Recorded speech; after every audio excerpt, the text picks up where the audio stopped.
Hi, wrong button. Yay, live. This is our paranormal podcast because this is our paranormal community, and we want to support you here on RU Media Network. We are proud to be sponsored by the Haunted Hinsdale House in Hinsdale, New York. Here are your hosts, Brian Mersal and Sean Gilmore.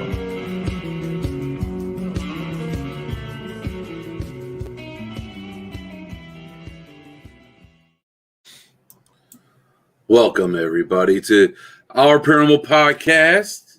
Brian, how are you doing, brother? Good. How are you, Sean? I'm doing good. Life is crazy, but that's all good. That means we're doing well, right? Absolutely. We have a crazy awesome guest this week, Adam Kimmel. How's it going, brother? Dude, busy. We were just talking about this in the queue. It's that season, man. It's game time. Right? And so you got documentaries coming out. You got MadCon. Was it 4 now coming? MadCon 4. That's just in a couple weeks. And I think we're like a week away or so, or about to be a week away. Is it a week already? I hope I got my numbers wrong. It's my goodness. It's 18th, so it's a week from Saturday. Oh yeah. That sounds right. So the crew out here has been an overhaul. They've been cleaning the place up like we do, give it like those last minute facelifts. We had a ton of furniture that was sitting in the middle building. That's been put everywhere in place throughout the building like we always do every year. Lawn work's been going down. It's going to look great when everyone shows up. So that's awesome. I didn't see any posts looking for helpers to clean. I don't know if you made one, but I missed it. I definitely would have. Man, I had a lot of fun when I helped last year.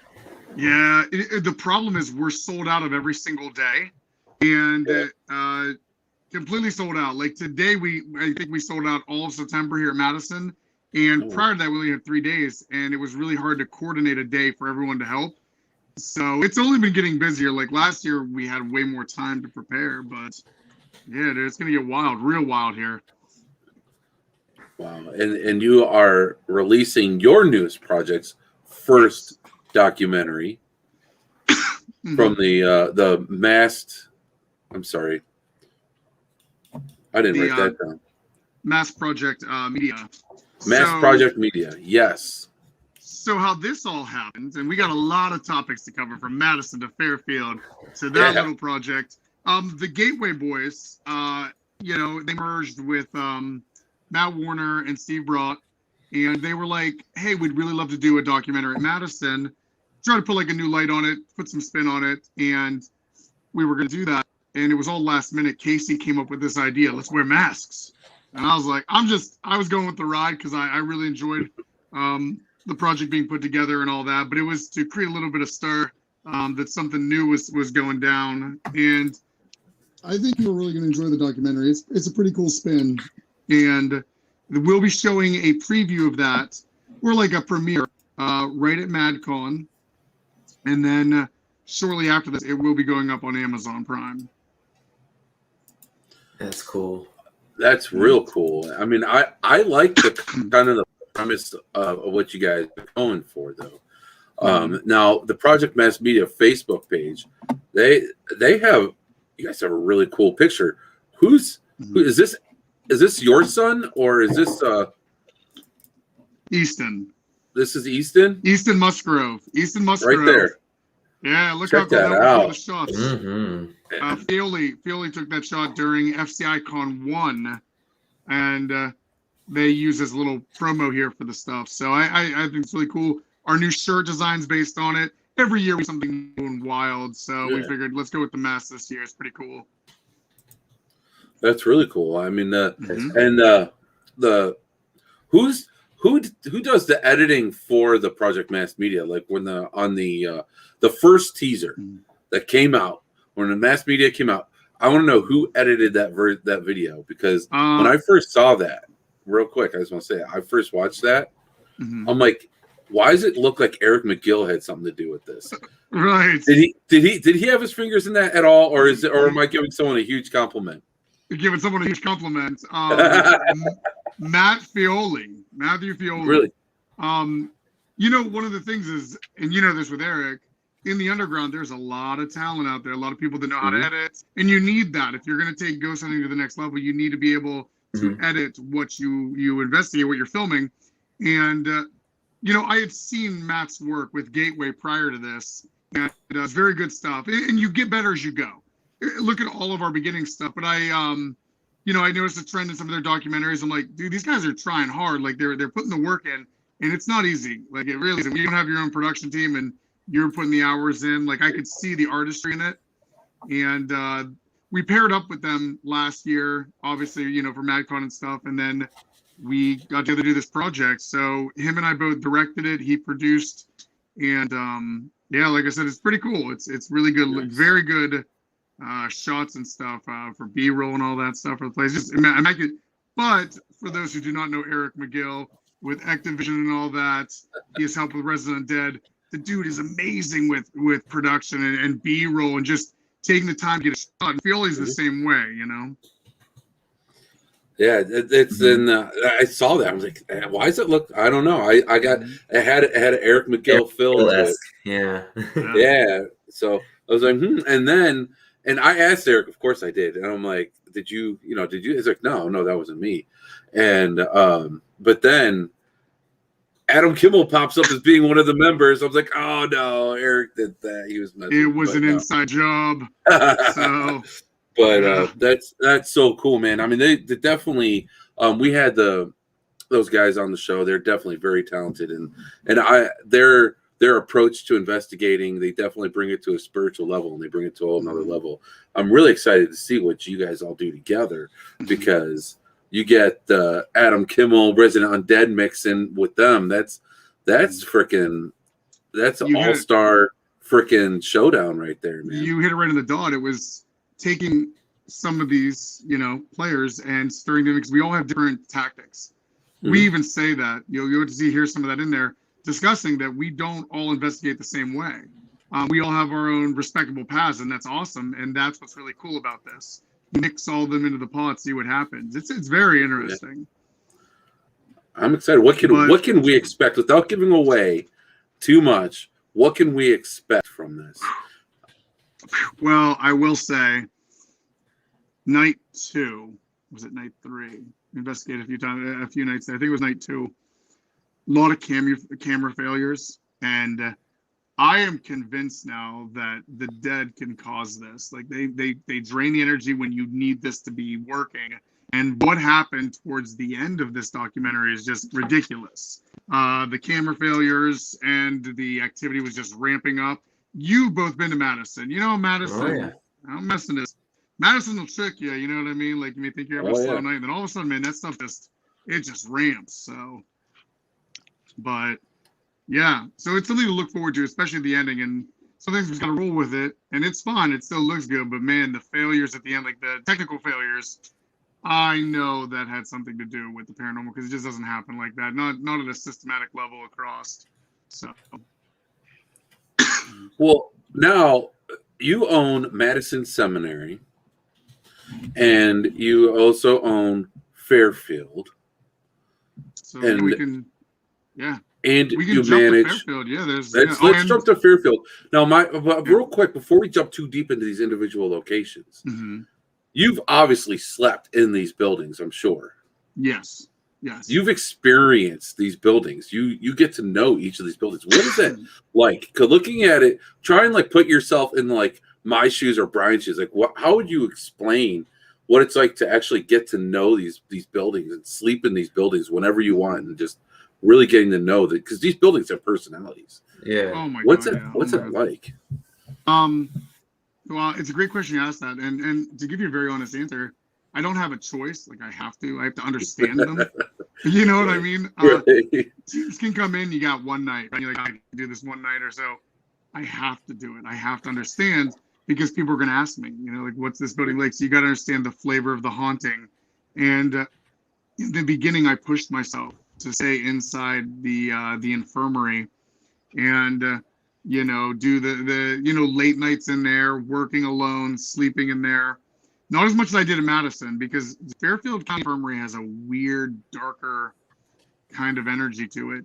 But when I first got Madison 6 years ago, it had that kind of dark energy. And as you start putting more love into the environment and compassion and all of our passions put into it, you know the energy of the Mad Crew out there. Yeah. You guys have seen that when you do that to the building, it does change the building. And there will always, I think, be something dark at these places that's going to hide in those corners. But it's like the haunting in Madison is much different than the haunting at Fairfield. And it may take a time for that to evolve for us to even understand it, because we all pretty much know what's happening in Madison for the most part. Fairfield, man, it's the Wild West out there. I tell teams, you know, I hate the first floor where the morgue's at, the funeral parlor, the physician's office. That floor just has the worst feel to it. It's also the floor that saw the most deaths, so there's probably a correlation to all that. A way darker history, at least that we're aware of, than Madison's, but we know that there was dark stuff happening in Madison, and these kind of energies sting, you know. But yeah, getting to know it, there's no choice. I have to go in there, have to really feel the building out. I love it. That's why I do this stuff, you know, and saving history and all that. I do love it, but there are times like, Just like now. Oh, yeah, If but you I had love phrases, it. no. Mm-hmm. so with Fairfield, real quick, when you go into what you guys call the chicken coop, Yes. how many times have you hit your head on that doorway going down? We need to put a count. Dude, I've at least hit my head at least 10 times, or if not more. I was there one night, and I think I hit my head like 3 times. So. Yeah. I know Eric's hit his head, Wolver's hit his head, Uncle Jeff's hit his head. You name the list. We've all done it at least one time, even when we're the ones saying watch your head when you go through. We still smack it. But yeah, you know, I just had a gentleman from Texas. He did 5 nights consecutively out there. And what was interesting, his 5th night, he texted me around like 2 or so in the morning. He's like, I think people broke in. And I'm like, possible. And here's the thing, since I've had Madison for 6 years, I've had one attempt to break in. They did not succeed. But past that, you know, no one has broke in. So when you hear things in these buildings, you got to remember the building is haunted, right? Fairfield, it's been about 1.5 years now, roughly or so. And we've had 2 attempted break-ins. They did not succeed. But no one's ever broke in successfully, right?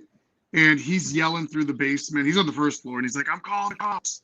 I know you're in here. And it just makes him, what did you hear? And he said he heard banging throughout the building. He heard the footsteps. So it was weird. So I checked the camera system I have in there for security, and I started honing in on the 1st floor, and I'm listening to the unified sound of everything on the 1st floor. And yeah, I could hear dragging. I could hear footsteps. Something was moving around there. And then it just stopped, and he's down there with his flashlight. Didn't see anything. Definitely sound like footsteps. But again, these buildings are haunted. And with the beauty of Fairfield is it's still brand new. It's going to be a little more receptive than locations that are more heavily investigated. You know what I mean? You're still going to get results like at Madison. But I think we talk about this all the time. The spirits in Madison, like, you're either going to get their attention or not, because they know what we're doing. They know what we're asking. So you really have to intrigue them. You really have to connect with them. Where at Fairfield, they're still trying to understand, I think, what we're doing. Like, why are all these people showing up? Why do they want to talk to me? You know? Right. So, yeah, You it's gotta very break it interesting. in. Break it in. And so for everyone that's listening that may not know, this new location is the Fairfield County Infirmary, located in Lancaster, Ohio. It is roughly about 3 hours and 20 minutes from Madison Seminary. So if you gauge from that, it is about 30 minutes south of Columbus, Ohio. Yeah. So if anyone wants to check it out, it has been live and rolling for the last 1.5 years. Nice. I used to have family in Cambridge, Ohio, which isn't far from there. Mm-hmm. It's a small little town. At least it was a small town when my great grandmother lived there. She had a furniture store. Right. That whole area in central Ohio, there's a lot of mining history and a lot of really neat history down there. It's so cool that you're able to get a piece of that history. Right.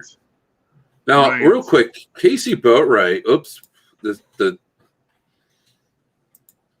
comments just moved on me, and I'm trying to click on it. I was actually He says, I know. He Yeah. says you're gonna look good with a mustache. What is this mustache thing going on here? Tell we were us trying to about the raise- mustache. We're raising some money for MadCon. Yeah. And I really regret hanging out with heathens like Gateway. They are absolute heathens. And this was the brainchild, I believe, of Casey Boatwright. You know, don't make eye contact with him if you see him in person. Try to avoid him if you walk by him. And there were things to be done at certain levels that were raised in money, and I believe we hit one goal already. So, see, I already see he's trying to chat in here. I'm watching this chat here. Yes, he says, see Adam with the mustache only at MadCon. I have a feeling now there's people that have masks of Adam Kimmel. I'm picturing people adding mustaches to these masks. Like, I don't know. As if it couldn't get worse. We'll find a way. So, just so you know, that last year with masks, that was not my idea. I came around the corner because they were getting my attention, and I walk out, and I see two people with the masks on my face. I'm like, that's really weird. And I totally wrote it off, you know, because my brain was trying to process what I looked at. And then I looked down the crowd, and everyone's got their faces. I'm like, oh, no. Don't do this. Oh, no. But here we go, baby. But it can get worse. What can get worse? Like a tail? I don't know. So a tail in the front? I don't know. Well, we jumped around. We were talking about Fairfield County Infirmary. Many teams have already been out here to investigate. It is a great time. Yeah. Highly endorsed. We just did FCICon 1 where we raised money for Blue Star Mothers of America, and they give supplies to troops that kind of need just very simple stuff, even like toothbrushes, basic supplies like that, toothpaste. And it is a very noble cause. Like, you know, it's great that we have great volunteers out there at FCI. And just to speak of it, we have Dylan Rowlands, who is a former Marine. So that is great. You know, he's a former Marine. This gives back. He gave to the country. We're trying to give what we can. And we raised $2,556 on our first round. And that's very good for a brand new con, a brand new location, brand new territory. Definitely. So you guys killed it, man. I wish I could have made it out. It's this year's been crazy. I get it. It's been crazy for a lot. No, I get it. So, but it's that. I mean, I of course was watching all the live feeds and followed up with all the photos and everything. You guys definitely had a blast. You guys, I mean, $2,000. That's nothing to scoff at. I mean, that's a freaking fantastic amount of money. I wish I had $2,000. You know. Yeah, it is always tough. You know, you want to raise as much as you can, and you think of all the different ways you can do it. We get that times are hard for people financially. It's kind of why I set the prices that I do at Madison. When I did this, you know, being a ghost hunter that owns properties, I'm trying to make it a win for everybody. Like when you look at how we price Madison Seminary on a weekday, $300. Fairfield the same way, $500. When you split that among people, I think that's really good because ghost hunting is expensive. You know, equipment these days, man, is just jumping up. And I believe for some of these teams, so it's still a win-win. We can pay our bills here. We bring new furniture in. 85% to 90% of the proceeds that are coming in, we are refurnishing these buildings.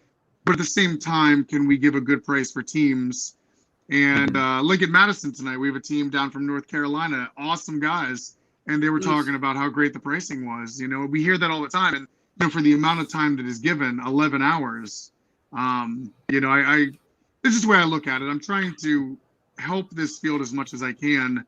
And, you know, this is one of the ways.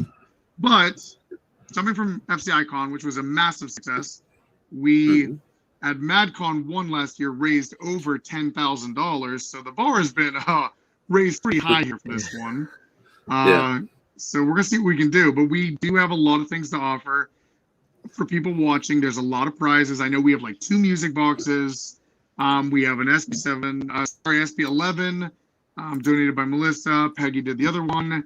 Multiple locations. And I really have to give a shout out, which you will hear all these locations, but to let us offer one of their locations for free, even a weekday or a weekend, is phenomenal for the cause.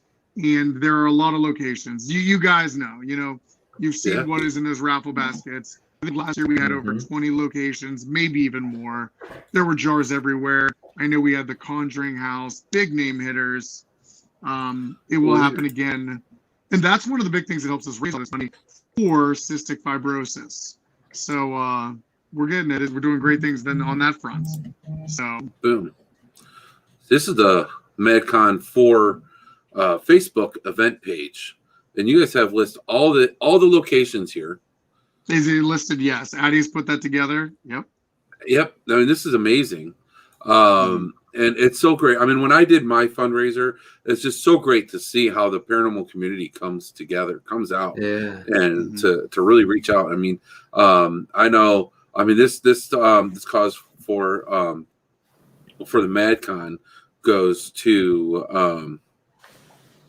CF, cystic fibrosis, which hits home to the community. I mean, that's the Musgrove Sun has that, and it's. But it's you know a what's great interesting? cause. It is. I did not know how many individuals were also affected by CF.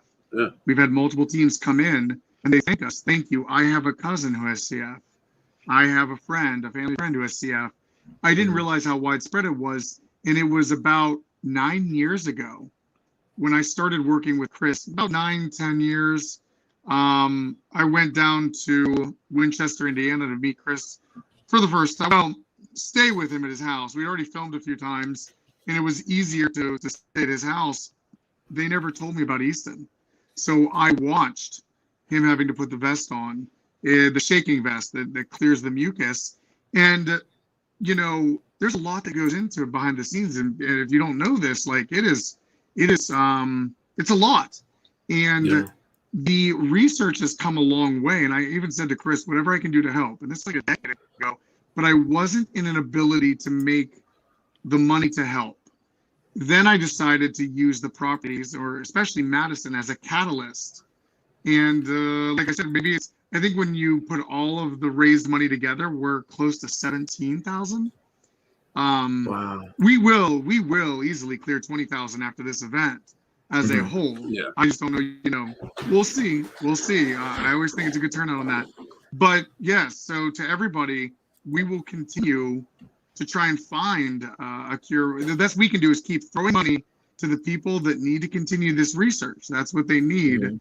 So, and the stuff, Chris posts stuff all the time, Chris Musgrove, showing of the advancements, new medicines that are coming out, allowing individuals with CF to live longer. And I think if this pattern continues, we are going to see massive success, longer life rates. That's exactly what we set out to do. So,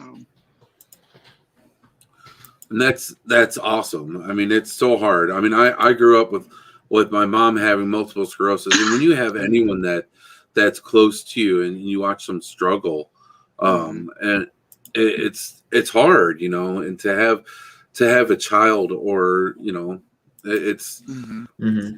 I mean, this money goes to a great cause. It helps people. It helps advance I mean, if you think about just 10 years ago, they didn't know a lot of things. They weren't able to do a lot of the things that they're able to do to help the people with diseases, especially like CF. So, I mean, your event has helped with that. I mean, it's $1,000 to them is huge.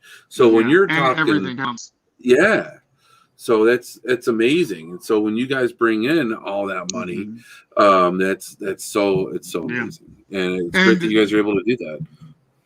And shout out to everybody, every dollar in. The Gateway Boys, when we brought them in, they were so excited to be a part of the event and help. And they helped us even before they were raising money on top of that. And, when you spread the community out farther, I mean, they're all the way out in Tennessee, right? That puts a different demographic. Because we're the Ohio region, right? So we know that we've got a cluster of teams, but then you start connecting with the Tennessee region. This is growing at an astronomical rate. And I know FCICon 1 will turn into that too. MadCon's just been here longer, and it is turning into a mass event. People know it. The reputation's here, and they know we're good for it. Every dollar raised will make it to where it needs to go. So, heck yeah. For sure. And I mean, it's really cool though, because not only is this like a con where you get to like meet people in the field and look at purchase items from other vendors and things, but you actually get to go and get a tour of an extremely haunted building. It's it's really cool. Like you go to cons and they're like in hotels and like you just get to meet the people. You don't get to always get to see a haunted place. So it's really cool when it's on location like this. Well, yeah, I mean, I bought cornhole. Okay, let's talk real here. Cornhole, you know. Cornhole? Little bags, cornhole game. Oh, yeah. I'm gonna be taking names. We're gonna be playing some yard games out there, and I expect friendships to be lost, but that's okay. That's okay. Whatever happens, happens. But we're gonna have some sweet yard games out there. Like I said, you're connecting with people in the field. What I really like about this is, and this is human nature. I studied politics for the longest time, and humans are competitive in nature. We really are. It's actually a driving force, and our founding fathers knew this. Like competition drives the markets and all this stuff. But there is something from a psychological point. And I remember taking this in college, a psychology class mixed with logic and all this, and just allowing people to meet face to face, allowing the shields to come down. And that was one of my biggest goals of these cons. Let's all meet face to face. We all see each other on social media, and that's fine. But barriers are broken. New friendships are formed when you're face to face, really talking and connecting. And what I loved about the last 3 cons is those people meeting out and even doing projects together. There are a lot of projects that happen just because they met face to face and like, hey, we'd like to join with your team to investigate somewhere. That was happening constantly. And that's what this is about. Kind of leads back to the documentary we're doing, Madison Seminary, The Homecoming, is mixing some players in the game, all with different strategies, all with different styles, and seeing what's happening, right? This can happen across the field. It's not anything crazy to ask a stranger from another team, join you sometime. Like, always have an open mind and listen. And then one of the great things at Madison, and Shelly, who takes all the teams out here, Shelly, it is cool to talk with some of these teams on the back porch, get into that rabbit hole talk, deep into theories, because I am not an expert by any means. If you can intellectually have a conversation with me and determine that maybe my view was not working correctly and this would be better, I'm always open-minded, I'll take it. And these teams, man, the ideas that get tossed around, there are people thinking of things we haven't.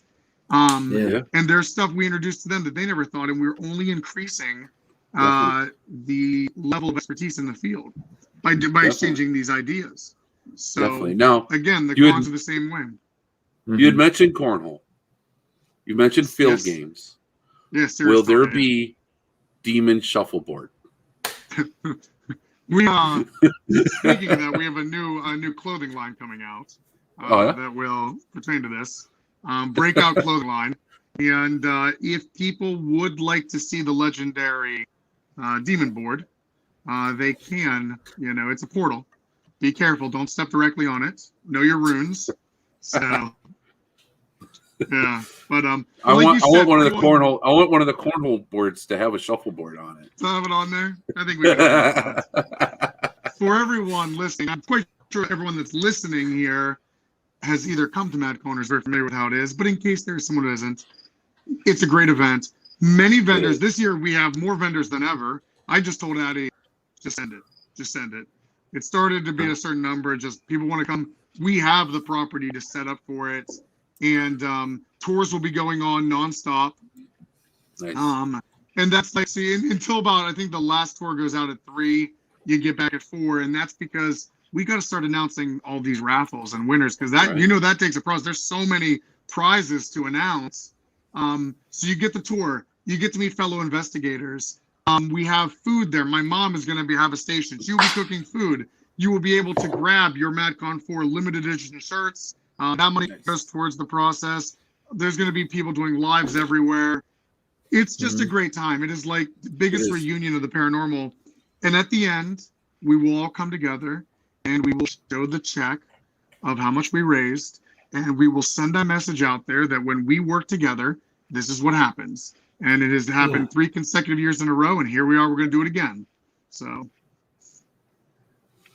that stuff, guys. That's awesome. And where do you get those big checks, man?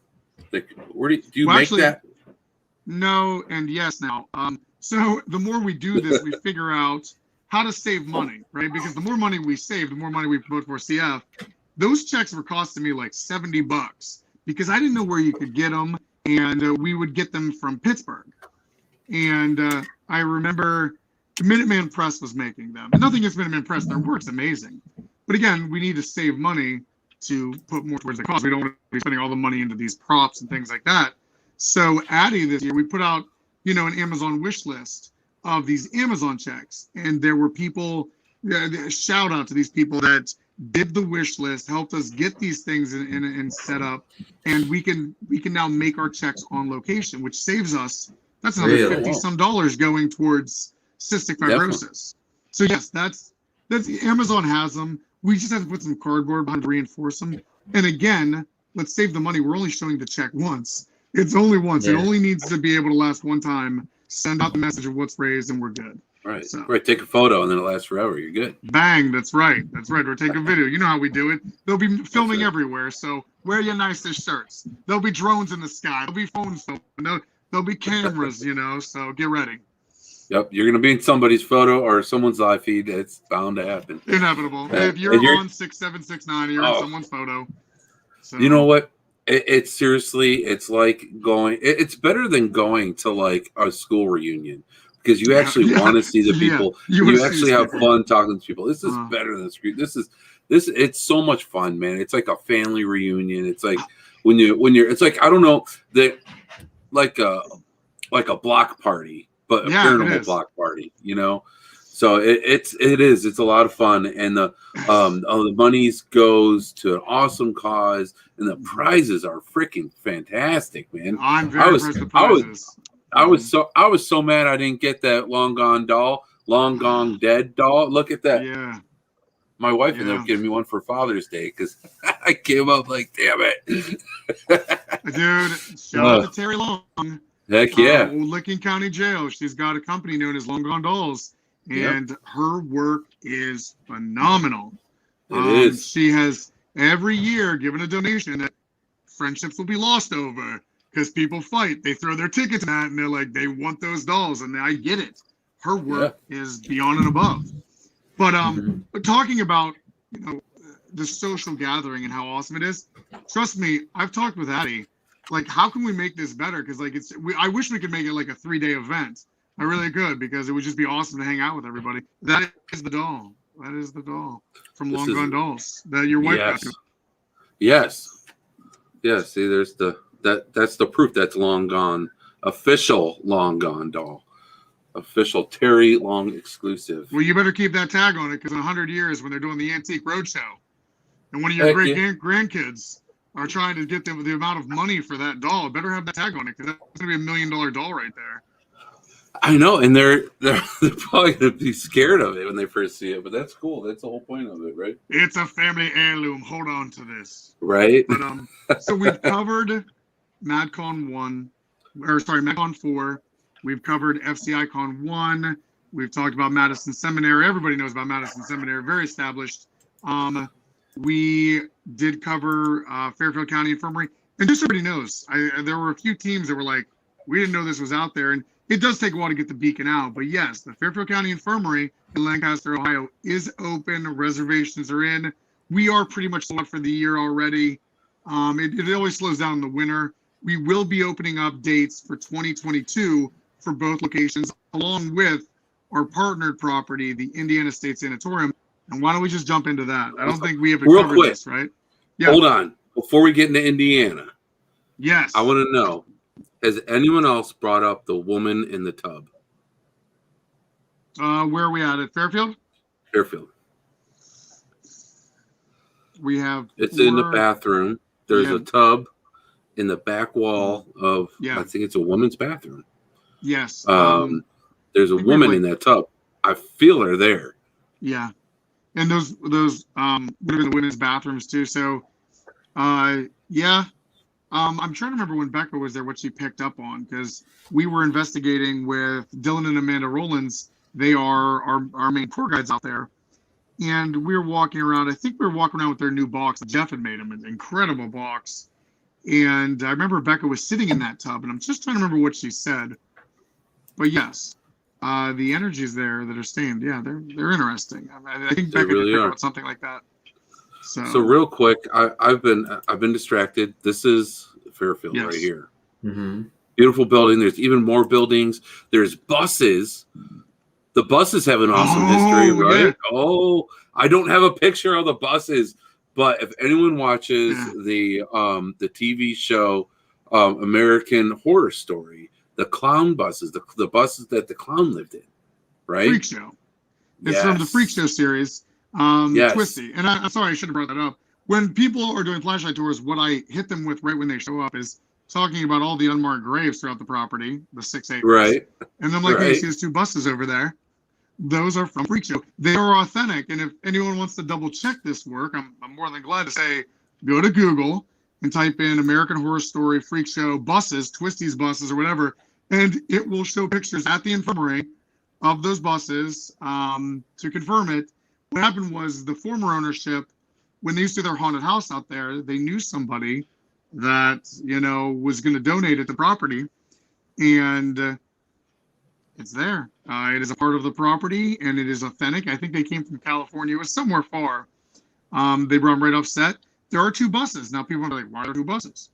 One bus was for your internal shots, where they had the girl and the little boy in the cages. Mm-hmm. That it's set up so the big camera rigs can get in there. If they're using the Red Dragon, whatever cameras they're using, these big rigs that come in slow can film the inside. Now, they can't modify the other bus because that's got to be the outside shots. So when you see the episode, the yellow bus is the outside shots. And then the one that's like a little tealish, or it's like a teal, bluish, yellowish, like stained color, that's the one that you can walk into. I have the door open and you actually see the cages still in there, some of the props. I think before I bought the property, some people stole some stuff out of it, but you can stand inside Twisty's bus. Wow. That's so crazy. It's so crazy. What a crazy life, right? This is crazy. Oh, dude, it's This awesome. is real. Man. Right? So, yeah. Real life. And real real quick, life. so we can see Madison Seminary. That's the monster. Now, you're talking about how you keep your prices low. Now, the thing is, you keep your prices low, and you have huge buildings. Look at these 2. Yes. Right? We're not even going to talk. We're not touching on Indiana right now. Yeah. These 2 buildings Yeah. are huge, and you get them for an awesome price. It's definitely worth it, and you will not be disappointed. One way or another, you're going to have some sort of experience when you're there. Mm-hmm. I stand by that. I mean, I haven't been to Madison and left there without an experience. I've only been to Fairfield once. Definitely had some experiences there. So you were in Madison before I bought the place. I was. You had been ghost hunting that location before it was bought. Madison was always special, and it is. I'm a friend of the community. It's not, I've had people say that he's greedy for all the money. If I could show bills of what goes into this, buying antiques are not cheap. And you can't really get that stuff donated unless you're Denise. Somehow her universe hangs out and get people to stuff. Unfortunately, I have to go into these stores and get them. And it's like a little treat. You want to give everyone the experience. It's the experience that I would want going to a location and you time capsule it to look correct. Now, what you're doing on top of that is you're bringing in unique items. They are foreign items in a sense. They are not domestic from that location, because when Madison was purchased, as you remember, there was junk all throughout that place. Yep. There was no furniture and a lot of there was no furniture. No. Everybody knew the metal chair upstairs, and junk, a lot of garbage. So everything you see when you walk through Madison now has either been donated, which we've had a little bit of donations on that, or we've had to buy this off Marketplace or go into antique stores. And I assure you, walk into an antique store, antiques, man, they are expensive, but they are very necessary. Very, very necessary. Yeah. But even after 6 years, the paranormal community is so large, you will always have teams coming in, and there are still new teams. The team from North Carolina tonight, it's been 6 years. I'm still meeting new people out here. This community is much, much bigger than we think. So there is no reason to price gouge locations. Be honest with them. As you know, there are some locations that price gouge largely, and I'm very vocal about it. And I think, I get it if you have a lot of overhead, but show improvement. Your building shouldn't look the same every single year. The same damage. You know what I mean? Just real talk. I don't care. So, but the one thing you will not see at Madison and Fairfield is, things getting worse. It will only be getting better. And Now. that's yes. ISS.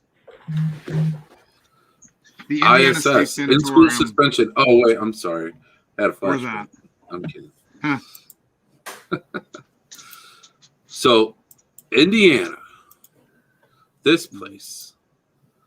Oh, Look at that photo.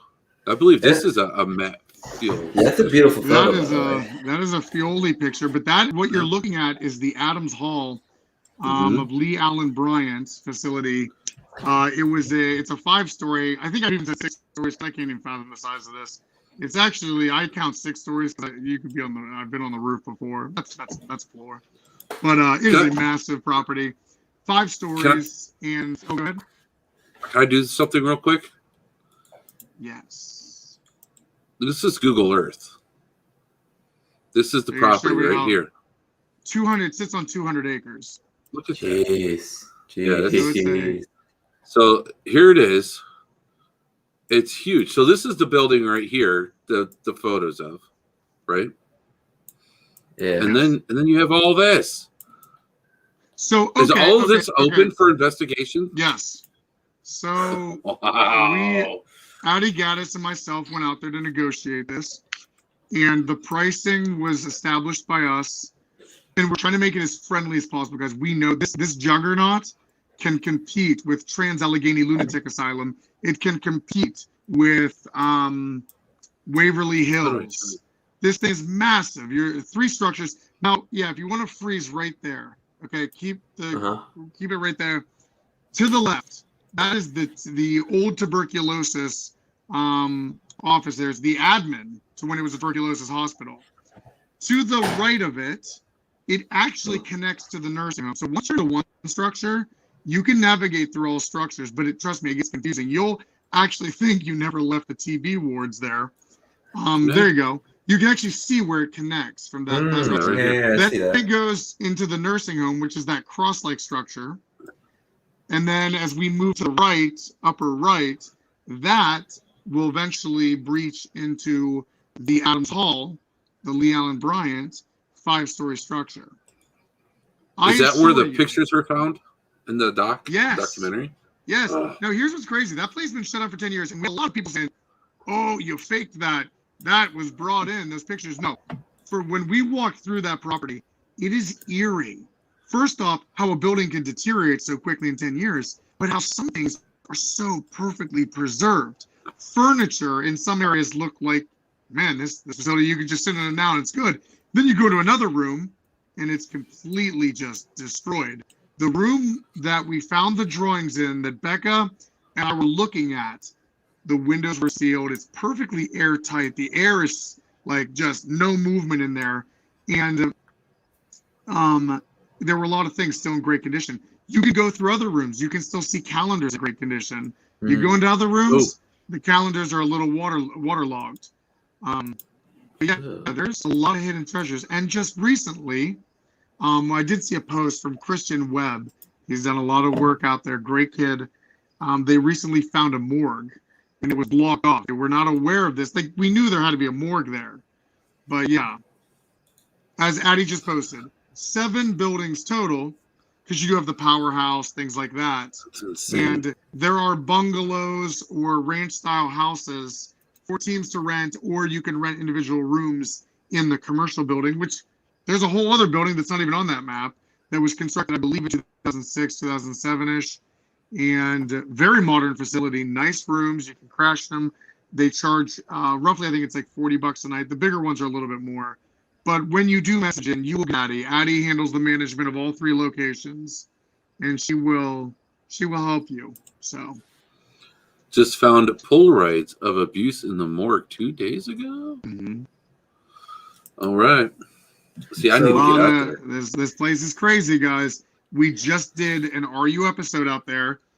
We were the first team to investigate it. We talked with the owner because we want to see what the haunting was like. So we ended up just shooting our episode. And oh my God, the reason I talked to Becca about doing some behind the scenes stuff is it's getting to the point where like we're filming stuff even for 20 hours, but there's stuff we don't capture on camera for the episode. And we're like, man, it would be great if I had a camera running, just roamer cam, and we can use that for a documentary afterwards. But the shadow play, I remember I was getting ready for my quarantine in the basement, the tunnels, and Addie's with me, and I'm bringing the wire to go down, and I thought Chris came to help us. Chris was comfortably back at base. I thought it was Jeff. Jeff was back comfortably at base, and there was this dark black shadow at the doorway, darker than the darkness, so it looked like someone was standing there, and Addie's face turns pale. Her eyes were almost like she felt it. She turns to look, and this thing just kind of moved, and we both were like, was someone not just standing right there? And we even said, Chris, is that you? And nothing. And I finally got on the radio, and to Chris, he's still sitting at base. Nobody was with us in that hallway. And that was in the nursing home. And I mean, guys, we could go on for hours discussing the activity there. And as of right now, you can watch the Resident Dead episode, Indiana State Sanatorium. It is on YouTube. It is our most recent episode. Up next in the queue is the old college hospital on College Hill in West Virginia, Williamston, West Virginia. That's a great place. You haven't been out there. Mm-hmm. But jumping, that's kind of what's in RU's future. I was sick. We had to miss Villisca, Iowa. We were going to do a return episode of Villisca, Iowa. Oh. We are going back to the Axe Murder House because I'm itching for it, dude. That was the first place I seriously investigated. And we all have that location. We all have that first location that we were really drawn to. Every investigator is different, you know, or it may have been like your second investigation. You have that one that really sticks with you. That's just, it's the nostalgia and it's how it introduced you into the game. For me, it was the Villisca Axe Murder House. So I was really bummed that we missed it, but we're going to try and get that in before the year's out. And we will be going to the Old South Pittsburgh Hospital out in Tennessee. So we have a full lineup for everyone that I know we were on a little bit of a hiatus. You know, we had a lot of stuff going on. You know, running 2 properties and the events, it takes a lot of time away from editing and traveling. And even with this year, travel was tough. You know, you had a lot of restrictions on stuff. But we are going to end the year strong, and we're going to go even stronger into 2022. Now, getting into the documentary, and Becca will be joining us here shortly. Becca did debut her first documentary, and it is funny we talk about this. Her and I have 2 completely different styles to how we investigate and even how we share the paranormal. And this documentary, it will be one of many. Every place we go to will have a documentary to mirror it. So there will be one for College Hill and so on. Mm-hmm. But it's through her eyes. The first one really is through her eyes, talking how she embraces the paranormal, how she prepares herself for an investigation, how she's connecting with the property, because there's a lot that goes on off camera to prepare for a very powerful RU investigation. Yeah. And this shows that. You know, I'll always remember the first time I witnessed Becca's sigils, her artwork, if you will. It was at that location that we shall not mention. Not until it's right in the right hands again. But her stuff, it's you can me being an empath and being the more I'm into the paranormal, the more I'm around the metaphysical, the more around all that, you can tell, you can feel the energy at times. You can feel the energy that she puts in to her sigils, and it's really, really kind of it's special to at least just see it. I couldn't imagine being there as she's meditating and she's creating these sigils. That's got to be it's got to be crazy. It is very interesting, and I know there are many people out there that do not believe in psychic phenomena. That's fine. With the paranormal, like I really respect that. It's one of the things, some of us, we just have to see it. We shouldn't just believe things we hear. And working with Beck in the beginning, it was that way. I never worked with a psychic before. So unfortunately, there was a lot of tests, a lot of ringers to go through. And I hate that sensitives have to go through that because it's almost like they have to do that for everybody. But this was going to be a special unity of us working together, because once I was convinced, I could care less what everyone else thinks, because we're going to use that, her ability, as another tool of investigating. And Sean, with your abilities, you know that helps in an investigation. For example, in a military situation, if you have eyes in the sky, well, that helps your people on the ground. And the way I look at psychic phenomena is eyes in the sky. Tell us who we're dealing with. Is it a male? Is it a female? What are their emotions like? What are they trying to tell us? so we can direct the firepower where it needs to go. Ask the correct questions. I think it's why we get great evidence. We're directing a very focused firepower. If we think we've got a guy that's upset about something or that, but we're not going to try and talk to a woman. We're going to first try to talk to this guy, and because we know it's a male, and focus in. And it is interesting. I think the future of paranormal investigation is bridging the gap between science and psychic phenomenon. And I get it. There's a lot of shows that we don't do psychics. That's fine. But eventually you will realize that it is the evolution. I always said to defend psychic phenomena, we're so quick to believe that we're hearing ghost voices on a recorder, right? Like, we're capturing this. That's great. That's physical evidence. But is it too far-fetched, since everyone's brain is wired differently? If you did CAT scans on all of us and MRIs, you would see different brains lighting up in different areas. It's not too far-fetched to think for people with psychic gifts that there is a part of the brain, like I'm a grunt, I have none of these abilities. So the back of my brain, wherever this part would be, is completely not lit. But for another person like Becca, it's like a Christmas tree. It's lighting up because it's being used. I know there's bold statements, and there will have to be research to this, but I hold true that I really think if we started doing this, we would realize who has the gift, maybe who's learning it, and who does not. I would be the dark one.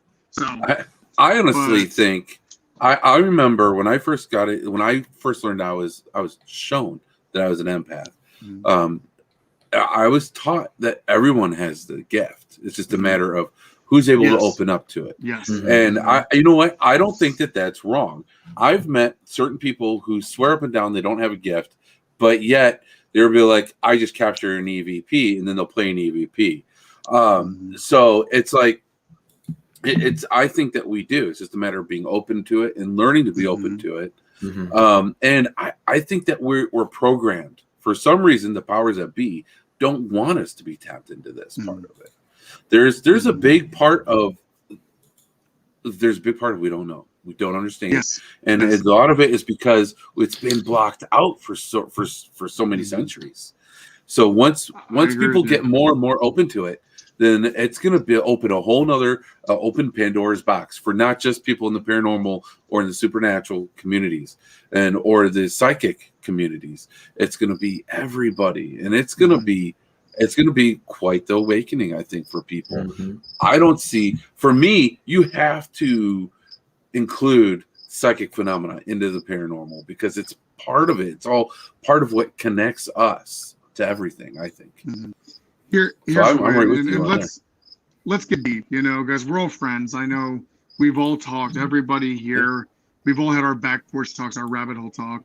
The way I look at it is I want everyone to advance themselves as much as they can. We were not put on this world to just pay taxes, go to work, die.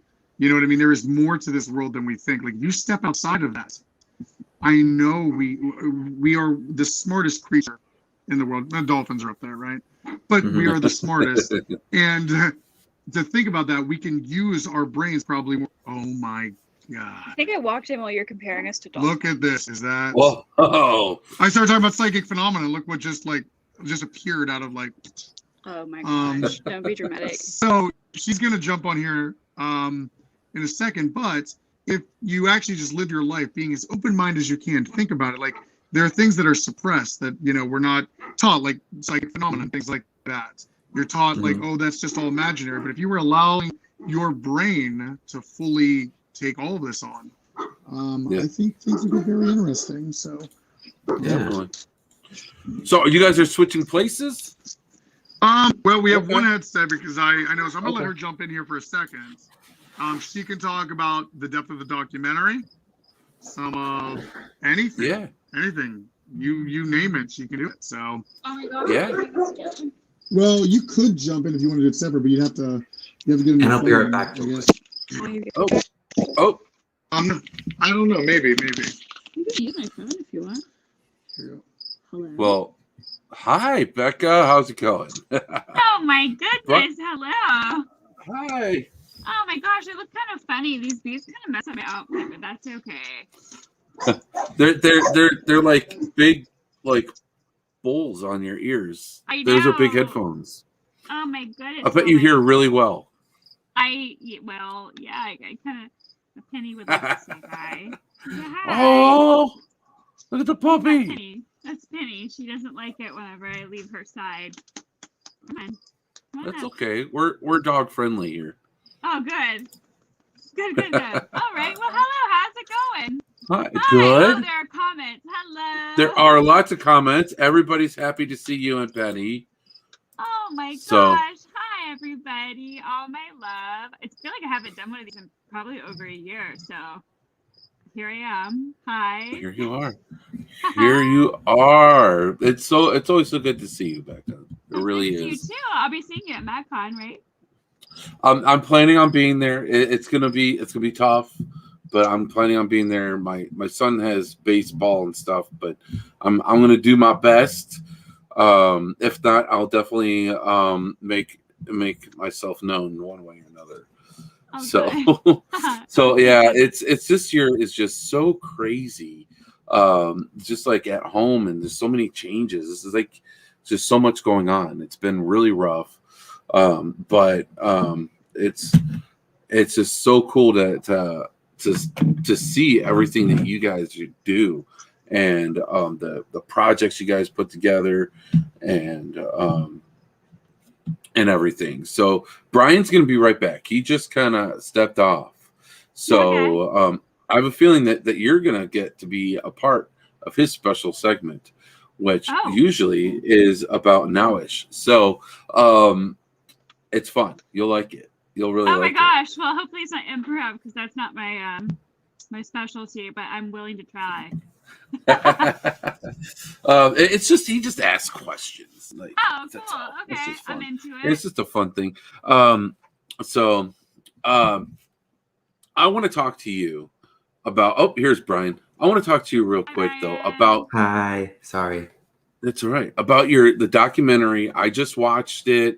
I know a lot of people just watched the documentary from Resident Undead on the Indiana Sanatorium. I want to talk to you specifically about the drawings that you guys found. I don't want to give too much away, right? Because we want people to watch, right? Right. But those drawings, that like being an empath, like you guys picked up those pictures. Like I knew right away that those weren't placed. You could feel the energy from whomever drew those. What was that like in person to be the one to find that? Well, first of all, it's kind of funny because the strange thing about like inhabiting this space where I am like a psychic on a web series is people are always looking for like, where's the lie? Where's the like thing that you're doing that's not truthful? Like they're always waiting for me to be an entertainer and prioritize their entertainment above like my integrity, which is just not what I do. So it was so funny to me to be in the comments and to see people that are like, oh my gosh, that's so fake. It's like, why? Literally, of all the things in the world that I could have done to entertain you, I promise you, picking up a pen and like pretending to draw something is not, I just wouldn't have done that. But it was so fascinating to me, first of all, before I get into how like impactful that space was and how impactful those drawings were. I was just like, what? And actually that kind of ties into the documentary. Resident Undead is fast and it's furious and it's edited by Adam, so it's a lot like his personality, right?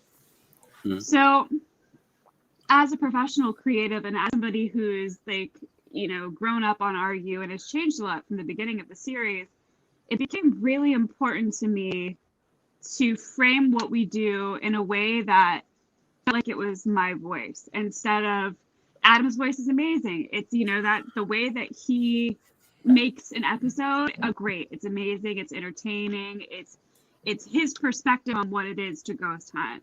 But what that means from my perspective is a lot of those like, deep intellectual musings that probably aren't as fun to watch, they get cut out.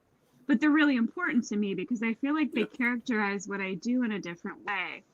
So one of the reasons it was important to me to start putting these out is because I wanted people to see that when you cut everything down to these clips, it's so fascinating and interesting and fun. I wanted people to see the level of intellectual thought that goes into it and just how personal it really truly is. So like, yeah, that was really important to me. So like Adam and I, we had this conversation before we actually pushed it live where I was like, I don't know if the people who watch RU would actually want to watch this documentary. So I don't even know if it should go on your channel. But we did it anyway, and it turned out okay. But I was a little nervous. I was like, I don't know if people are gonna. It's just so different. I like them both, but it was definitely different. And I just started rambling, so I don't even know how I got here or what I was supposed to say. Well, this documentary was different, and from what you guys normally do. You guys didn't do the ripples, which is I know a lot of people's favorites, but as Adam explained, it's out of respect of the location. It seemed to be insensitive, and I actually kind of felt that too, just from watching the documentary. I mean, you guys are the first people to go in there with the intent of investigating, and to just be a part of that. And you guys were waking the place up. Yeah, I think It's so cool that you guys get to do that, and now you guys manage this awesome location. I think that because it was so new and different, I think maybe when you say waking up, that's so interesting because maybe that space for me was like a new chapter, and that's why it felt so important to me to create something that also felt new. And while I was there, I was so impacted. I was like, wow, I have so many thoughts about this place and how they're impacting me personally. The space felt incredibly personal, and I think it's because there weren't layers of myth and legend on top of it. It literally was stripped down. Here's the humanity. Here's the space.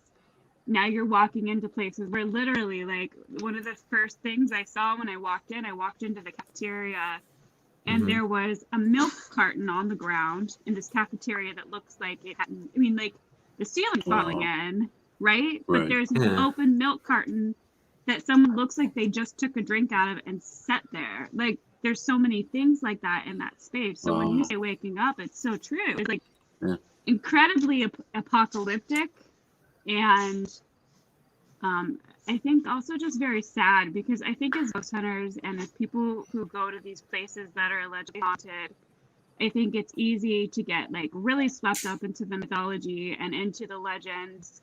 And that's, I think that's part of the fun of what we do, right? Like if you go to something from the early 1800s, we are so different culturally from those people. I think it's easy for us to forget the humanity, forget that those are people, which is not great. But you think about like our obsession with things like Hocus Pocus, like I feel like when we go to places that are old enough, our imaginations are running wild, right?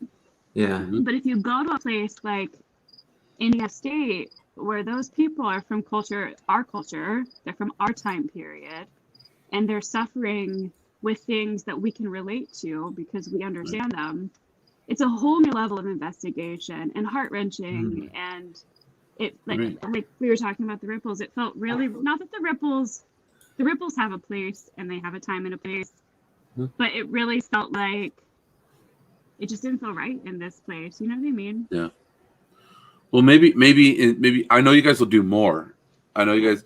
So you guys did more than one at Madison. I'm sure there's more coming from Fairfield, and I'm sure there's more coming from Indiana.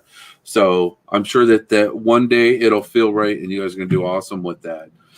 Now, with that, you're also an artist, and when you go and you one of your meditations, one of the types of readings you do on investigations, you'll do the drawing. And so I found it like fitting that you and Adam found those sketches there. I mean, it's so fitting for you personally. Right. Well, it wasn't. It was like sometimes things happen and they're incredibly mind-blowing, right? Yeah. Because of all things to stumble on, right? I mean, something else I stumbled on that like didn't make any footage because it wasn't relevant was like a DVD that was like Grits or something that I watched back in the 90s. So like there were other things there. Like I was like, wow, maybe we should pop this in. Also, there was VHS tape Ghost. We found that, and that was hilarious. Like the nice. Was just like, what?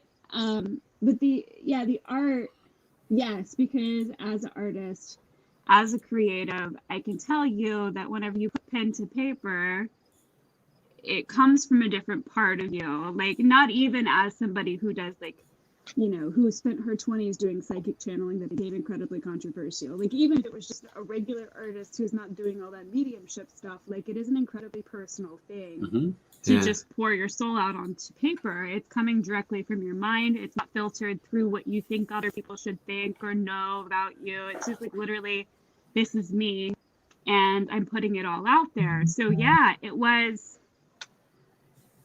I think it felt more like an understanding, like, it felt a bit intrusive, I will say that, like, to find something that was it felt like it was expressing a different kind of anguish, something that a lot of people will never understand, like, to be within your own mind and to feel like it's chaotic enough that you can't even express, like, the same sort of I don't know how to express it, just to feel trapped in your mind, like, I can't even it was incredibly emotional for me to find those and, like, to touch them. And then I was like, gosh, what do you even do with that, right? Like, and then I was like, do we even share that? Like, are we intruding to share that with the world? But then I felt like almost no, because it felt like whoever drew that picture, it was giving that person a voice, because that person was no longer there to speak for themselves, and that was the truest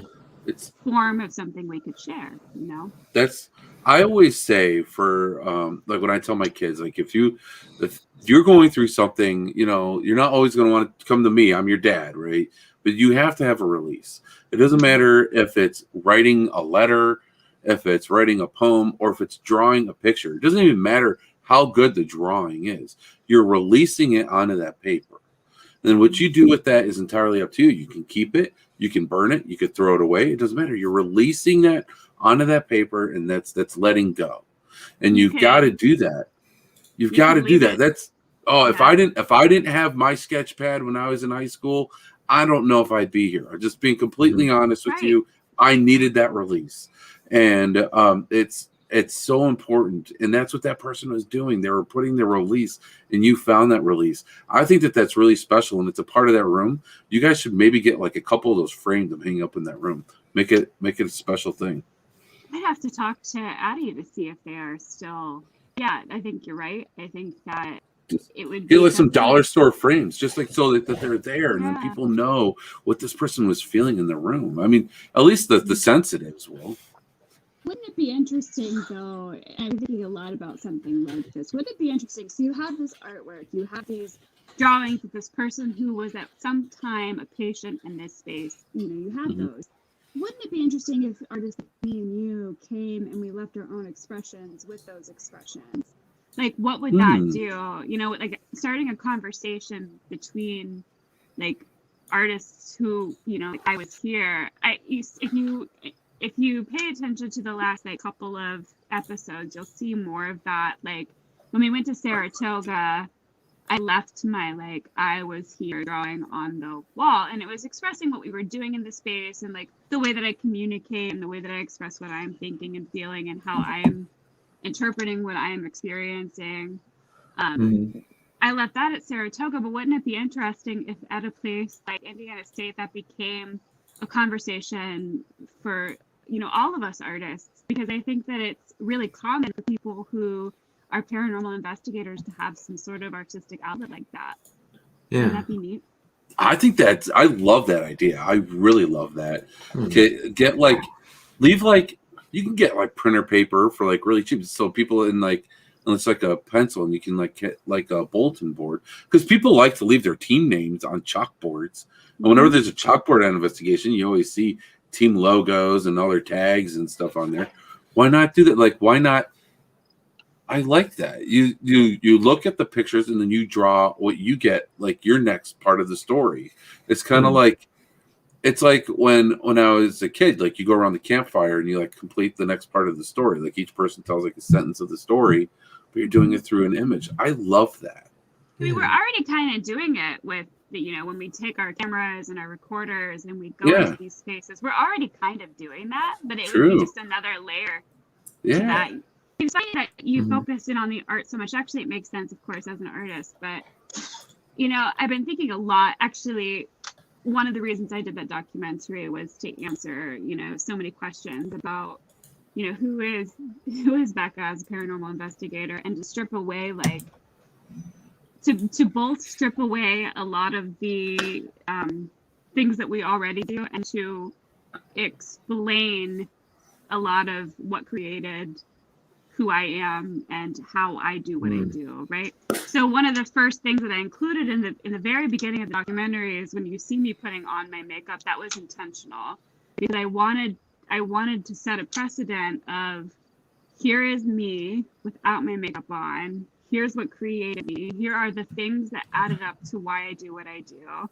And so, like, I wanted to show that as like a symbol and a metaphor, because symbols have obviously become so much a part of like my public, I don't know, persona is a weird word to use, but like how people know me, right? Like, that's the girl who, that girl right there, that's the one who says she's psychic, and oh, by the way, she's the one who got into the fight over the shuffleboard. Like, that's her. So I kind of brought that up, but the Adam said that there's going to be cornhole at the MadCon 4, and I said, oh, will there be Demon Shuffleboard too? not this year, maybe next year. No Demon All right. I have to say, like, that is so important that happened, because it was one of the most thought-provoking things to happen to me as a paranormal investigator, which you would think it would be like, oh, they heard this mind-blowing EVP, and it was like, no, actually, that person who challenged me and took pictures of my artwork and put them out in the public and then criticized them, then put them next to somebody else's symbol, one that symbolizes fun. It was the most interesting conversation to be pulled into. At first, it was kind of like, oh, I don't even know what to think right now. Like, am I hurt? Am I offended? Am I pissed? Like, I don't know. But now, your sigils are special. Your sigils are special. They really are. And you can, as me being empathic, I feel that, and I feel what you put into it. It's special what you do. And for them to go and try and put that down is just extremely distasteful. And it just shows how hungry they are for their attention. It's sad. So, but how, you know, sometimes we learn the most about ourselves whenever we're called into question, right? Sure. So to be, essentially, it was like, yes, it felt very intrusive at the time, but as somebody who's had time to reflect on that, it actually it's a really good thing to have happened, because it brought a level of, okay, and so, and what, to the conversation, right? So like, I've been scribbling in notebooks for however many years on RU, but like never took the time to explain to people who might not understand what I was even doing, what I was doing. And to see like the extreme response to it was fascinating, but also it gave me the opportunity to ask myself why I did what I did.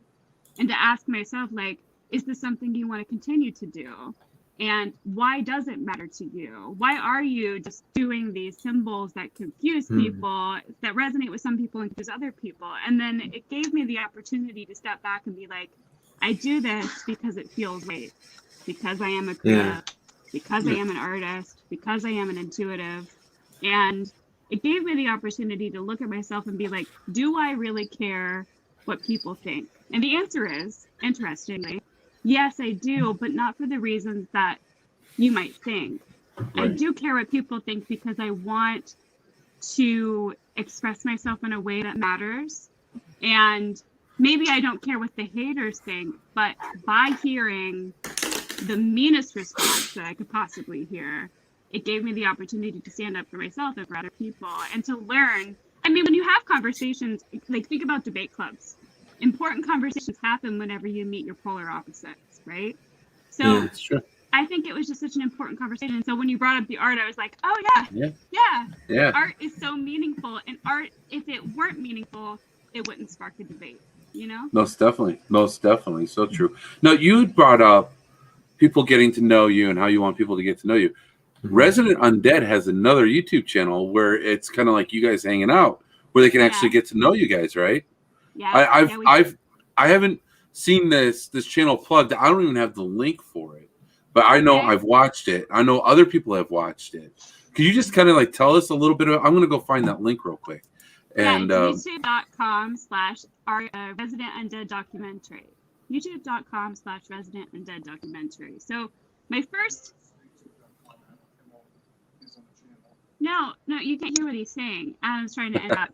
He asked I me heard. about the he asked me about the channel where He's we like- hang out. Yes, /Adam Kimmel does exist, and that's where you can watch the full show. That Yes, that's the one that's on the ticker on the bottom, guys. That's where you want to go watch documentaries at. You want to get to know the team, go to the channel we're speaking of. Well, so I actually built that first the Hangout channel for the documentaries. We actually were Nice. going to not put it on /Adam Kimmel because we weren't, like I said, we weren't sure if it would even resonate with the same audience. Like we weren't sure if the same viewers who watched the really concise investigations would even be interested in all the intellectual thought that went into them. So we just thought we'd experiment. So that channel that you're talking about, it's still going to exist. It's still going to have a lot of the extra footage, but it originally was for the documentary, and then we just took a chance and put it on the main channel. Yeah. Nice. I thought that was a fun idea. That way people get to see the team outside of investigating and get to see, because you guys are fun. It's not all just serious. You're No, fun. oh, thanks. So, speaking of fun, when MadCon 4 comes, where are we going to find you? MadCon 4, that's the one that's coming up, right? Yes. We're on 4. Yes, that's the one that's a week from Saturday. I will be here. I'll be running around. So just, it's a pretty big building, but not so big that you shouldn't be able to find me. And if you can't ask around, somebody will know where I am. Nice. I don't have a booth or anything. No. Well, you don't. I The might- building's your booth. I might have a small vicious dog with me. So there's She's that. so vicious. She is, believe it or not. She's cute and she's sweet, but if she feels like she wants to be mean, Oh, she's got it in if her. she feels like Mama Becca's in trouble, I bet she flips that switch real quick. She sure That's what does. dogs are. Dogs are the best. Yeah, the first time I ever saw her do that, I was like, "Oh my gosh, I didn't even know you had it in you." Yeah, we have a pretty big dog. We call Gramps, named after what my kids call my grandfather, their great grandfather. Anyways, we got him like a week before he passed, so we named him Gramps. This dog let my kids like literally climb on him, do whatever they want to him, and he's the most gentle giant you'll ever meet. But I'll tell you what, someone knocks on that door, someone he doesn't like.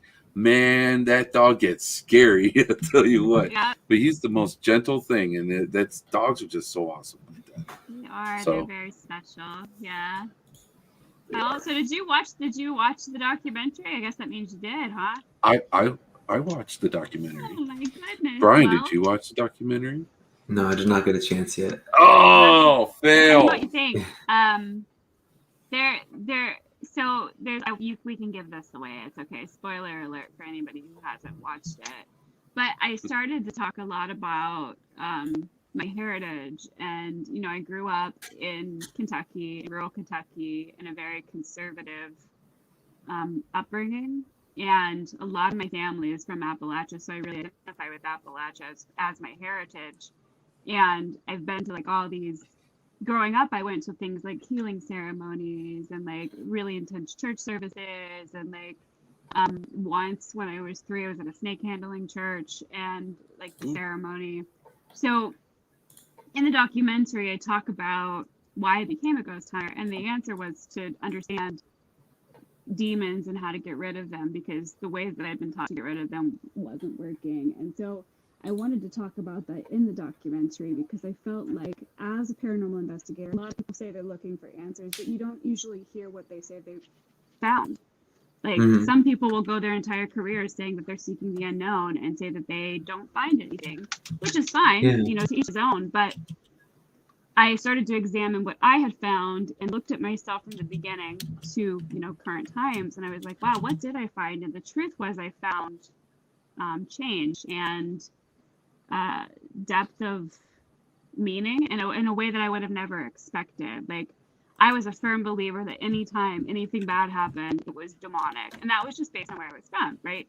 There was the demon of alcoholism, there was the demon of depression, and in my mind there wasn't personal accountability for when people did bad things.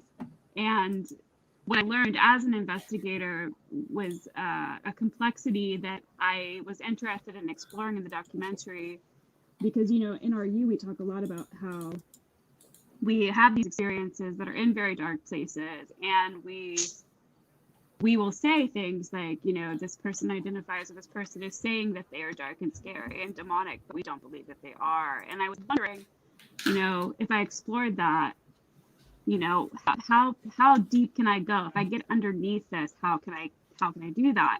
Because in the mediumship that I do on the web series, like, you'll see me say I want to get underneath this, right? Well, I was interested in turning the tables and getting underneath that, you know, me. Like, I wanted to understand why I thought the way that I did, what had changed about the way that I thought. If you could see Adam right now, he is literally walking around with a fly swatter. Just one single fly. Yeah. Anyway, sorry. That's all right. So, Real quick, David Wolliver, our RU Media boss man, he says the documentary is a perfect snapshot of this crazy life we're all involved in, and a perfect look into the amazing that is Becca. That is So nice. Thank you. it really was. It was really neat to see. In the documentary is like it's just so neat to see you work and do your thing, and it was just really cool to see this one where we got to see more on Becca, who is Becca, so that was really neat, because the people who have been watching you guys for the longest time, like myself, it's a treat when you get moments like that, because I'll tell you what, the stuff that you do, whether if you're putting your sigils on a mural on a wall, or if you're whatever you're tapping in, when the solos are going on, I love your readings when everyone's doing their solos. I'm like, that makes me. I've never investigated that way before, where people are watching on a DVR system like that. But watching you do that makes me want to do that. But I am like, but I don't have Becca. I need a Becca. Thank you. Thank you. I promise you, there's nothing really that unique about me. I think anybody has the ability to experience the world in an upside down way. I just think I've had a lot of practice, really. Actually, that was the whole point of the documentary, was to show, I think there's an impulse to show people who investigate the paranormal as Marvel superhero characters. There's this impulse to show an investigator as somebody you would see on The Walking Dead, somebody that's larger than life, and that's awesome. But what's also really important to me to show the humanity behind all of that, and how at the end of the day we're all just people, and our minds, all of our minds are really incredible, and we all are capable of amazing things. And I don't think that I'm that different. I just think that my mind is incredibly abstract and it's open to experiences. I am a yogi. I grew up around the martial arts, so I grew up around a concept of energy. And you take that and you mix it with the extreme spirituality that I've been exposed to, and I just think it's a recipe for what we call psychic experience. But yeah, I'm happy to investigate with you. Anytime you want to set up a DVR system, I'm down. All right, you said it. We're going to make this happen now. We'll do it. I'm down. We can do it.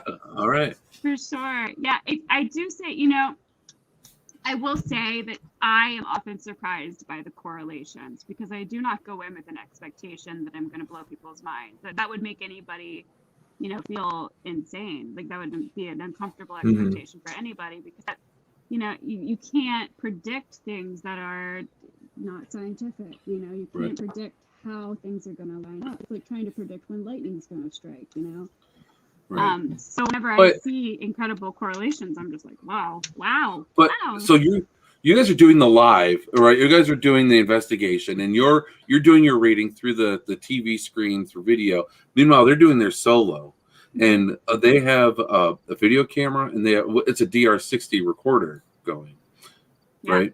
They So have either some- it's a digital recorder. That's all that matters, really. they have some little thing. yeah. Meanwhile, you're saying stuff.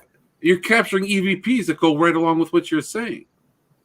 That to me. I mean, that to me is like that's strong evidence for psychic phenomena, if you ask me. So, and to me, it's not even a phenomenon, but that's what people call it. So I'm going to call it that too. Yeah, in our culture, it's like not normal. But the thing is that I think now I mentioned this to Adam. I think it's more normal than we think it is.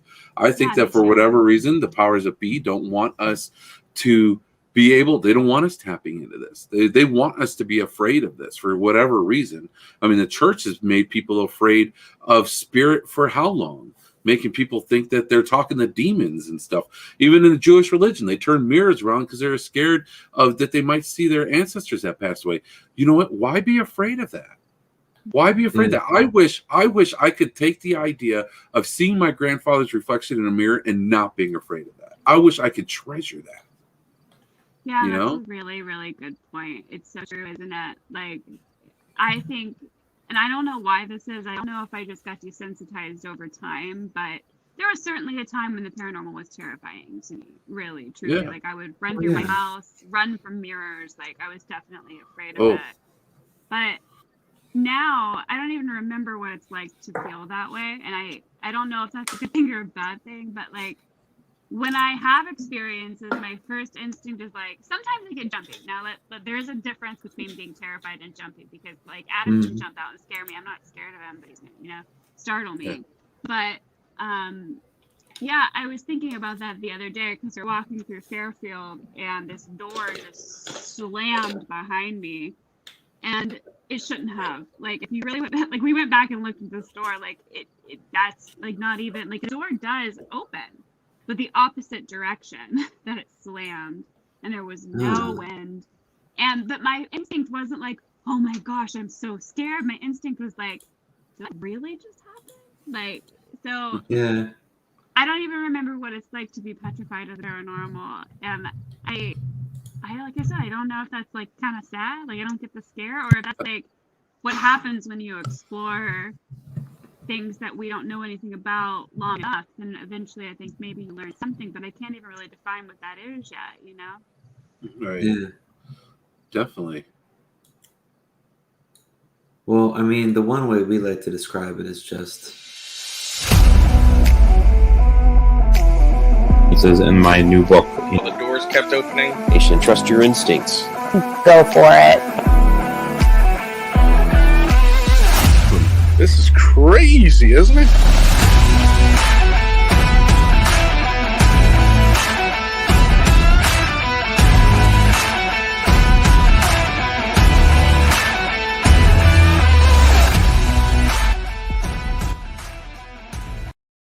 We describe it as the Into the Abyss section, where All right. Becca, we're going to ask you 13 fast fire questions.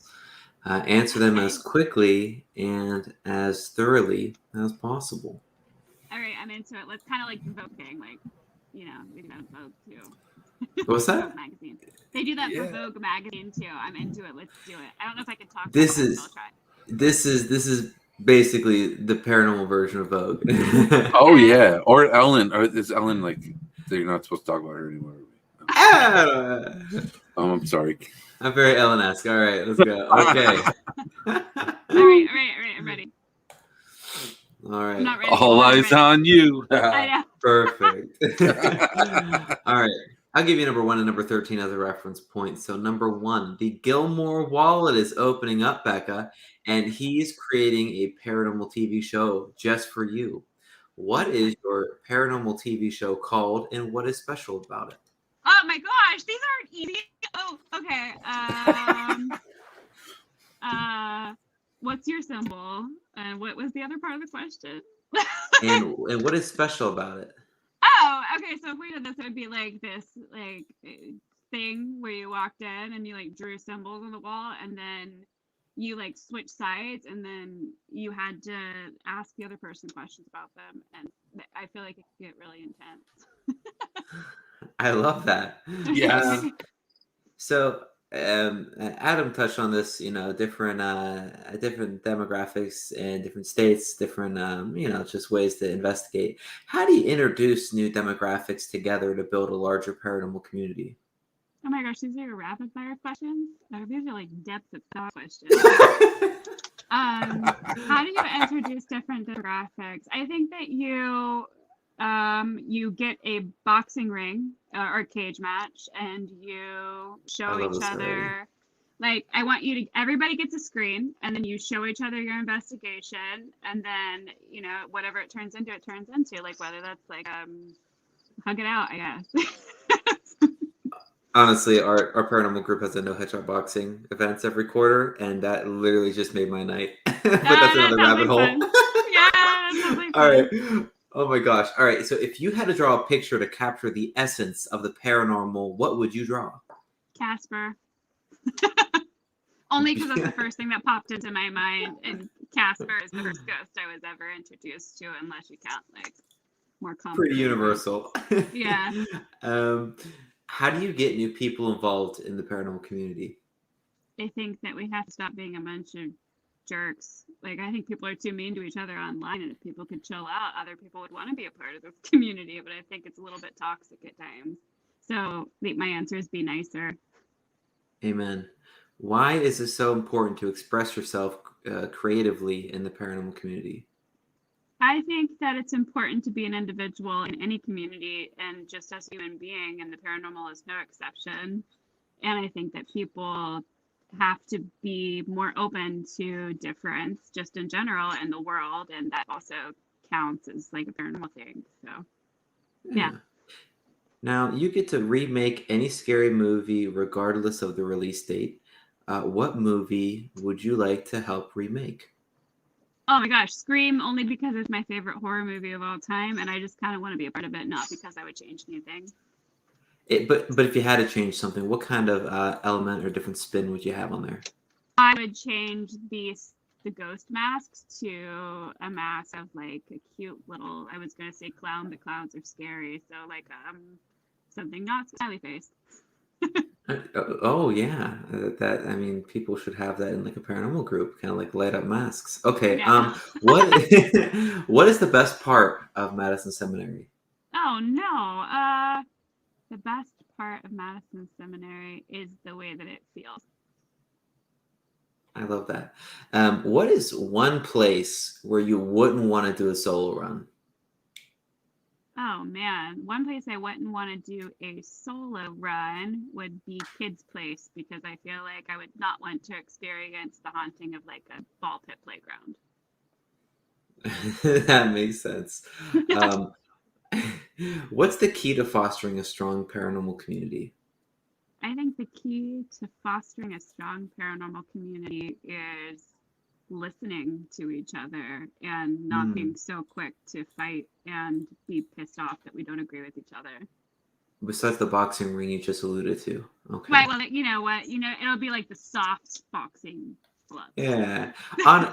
Honestly, Becca, I love the dualism, especially when you're talking about not listening to people and expressing your content in the way that you want to, but also the dualism of it's very important to listen to everyone and make sure that your message is consumable. So because like people don't get the whole I have to not listen to everyone, or like not listen to the haters and always be yourself, but also at the same time you have to listen to make sure it's consumable and what they want. And people they see that conflicting, but it's a beautiful dualism, and I could see that. Yeah, you don't have too. to agree. You don't have to agree with everybody, but maybe like hear everybody out and don't get emotional about it. I like that a lot. Yeah. Okay. Top 3 pieces of paranormal equipment.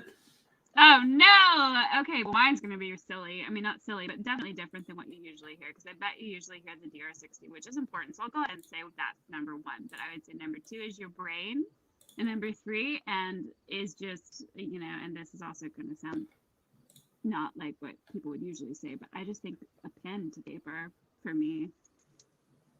I love that. I take multiple notebooks on every investigation. I agree. Now, Adam wants you to create a paranormal song / rap to help promote MadCon. What is the song about, and who do you get to help you design it? Oh, I was just trying to think of a rhyme, then it ended in a cuss word, so I can't actually do that. You It could is cuss. We won't get fired. yeah, but it's the F word, and you know that I gotta like not drop Oh. that. Uh-oh. Sorry, the dog just attacked Adam. It would definitely be based in Eminem, and it would be like, Come out to Madison. It's the best time. Oh gosh, it was. I should have just done. That was beautiful. Shika shika. Yeah. Oh, good shout out. Come out to Madison. What's the most impactful highlight of your paranormal career? Oh my gosh. Well, I think that everything certainly has added up to where I am now. I think there are a couple of highlights. So I'd say one of the most impactful for me goes way back to St. Albans. In part because it was the first time that I drew the symbols on the wall, and it was the first time I encountered controversy as a result. And what was so interesting to me about that moment was I literally wrote on the wall, "This angel brings freedom." And it, to me, was clearly a prayer for positivity in a space, but I later heard that it was thought of as an evil demonic spell by a witch who meant harm and had left something so negative there that it had scared little girls away, like little girl spirits. And I was like, okay, wait, what? And so that was very impactful. That was probably I don't know if it would be the highlight, but it would be one of the first moments that really spun me onto a journey of trying to understand where people are coming from and why they are so quick to judge based on where their imagination goes and not on the facts in front of them. So I like that. And that's so true. And as you see more of the documentaries that are shown through your eyes and all the wonderful pieces of content and micro content that you're creating, as number 13, what's your one message that you want to give to your paranormal community right now? That's the first thing that comes to mind is a little bit extreme, so I'd have to break it down. But the first thing that comes to mind is change the world, and I don't mean that in a wildly intense way. I mean that in like, the world's a complicated, chaotic, and wild place, and you should see that if you're a paranormal investigator, because you are literally studying other people's tragedies and the most terrible things that have happened to people who didn't deserve that. And if you can see that, and if you are experiencing like living, acting existentialism through going into these spaces and documenting and learning, hopefully from whatever you're encountering, I would hope that the bottom line is make the world better than what it already is.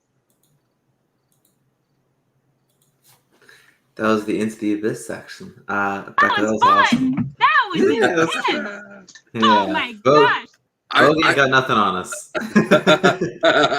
I love Brian's Into the Abyss segments when he does these fast fire. He says that they're fast fire questions, but he has such great questions that they deserve a much longer answer, and he gets you to think. I like it a lot. I had coffee today. I was like, oh my gosh, I could like write a whole essay about this, man. Oh, yes. I love that. Thank you for including me. That was fun. Definitely. Yeah, absolutely. Here, real quick before we continue, I do want to give a quick shout out to my good friend Ken Allen. He has a show on Saturdays on RU Media, The Wizard's Table. It's just their show is all the different stuff. They get into paranormal, they get into metaphysics, they get into all sorts of demonology, all sorts of crazy stuff. So it's worth to check out. Take a little bit of your Saturday, check out their show, guys. Sorry, I had to do that. Ken's my boy. Of course, so 100%. And I had to bring my little ghosty. Cute. Yeah, this is a crystal shaped cut into a ghost. It's Like I saw that. I was like, I have to get that. Yes, indeed. And Melvin's here. He's another YouTube podcast guy. He's a good friend. He's out in the West Coast.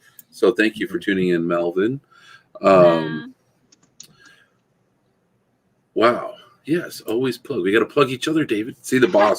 I got praises from the boss. That's how I know I did the right thing. Okay. So we talked about your documentary, guys. Seriously, go check out the documentary if you haven't yet. That means you, Brian. And check out their other documentaries. Their ripples are awesome. It brings a cool way to look at investigating, and they definitely get a lot of good interaction with it. Now, MadCon 4. Actually, you know what? Let's talk about Fairfield for a second here. Okay. Do you know who I'm talking about with the? Because I asked Adam about it, and he kind of didn't. He didn't know what I was talking about. Do you know about the lady in the tub? And I'll be right back. Okay, I'll bring up the lady in the tub again. So I had an experience. So I got a little. I went and investigated with Dylan, Amanda, Adam. I can't remember who all was there. Patience might have been there, and it was the middle of winter, and I felt compelled to lay in that tub. And I actually wrote a poem about it later. So I don't know if this is the same woman that you were talking about, but the woman that I won't say it was a woman. Actually, I won't say that I encountered an actual spirit, but in the poem I wrote later, it was about a woman who had a miscarriage. And I don't know if she had a miscarriage in the tub itself or if it was just a vibe of the building, but it all came to me while I was laying in that tub. So I don't know if that's the woman that you were talking about, but there was a lot of blood in this experience that I had in January. It was like I was in a coat in this nasty tub that's full of rust and who knows what else. Yeah. You know? Yeah, it's probably the same. I mean, I'm sure there's more than one tub in the building, but it's in the back of the bathroom there, and I think that it probably is, because I didn't get this feeling in any other bathroom, and I felt like that there was a woman in the tub, and she's kind of I don't know. It was really sad feeling. Yeah, I definitely felt an intense sense of loss whenever I had that experience. It was really heart-wrenching. The visuals that went along with it were pretty graphic too. It was an intense experience for sure. Yeah. Oh, thank you. Melvin likes your hat. Yes. Oh, thanks. Yeah, American Eagle from 2 nice. seasons ago, and I continue to wear it because I love it, even though I don't know if people are still wearing them or not. It's a Baker Boy hat. That's all right. My wife has this old scarf from Banana Republic that she's had for years, and she still uses it because she loves it so much. So it's like a really long off-white scarf. I have no clue how she keeps it so nice, but I also bought a fedora at an antique store, and I insist on wearing it. And why not? Adam is a huge fan. It's his favorite hat. He literally is Becca, that hat is such a normal hat to wear.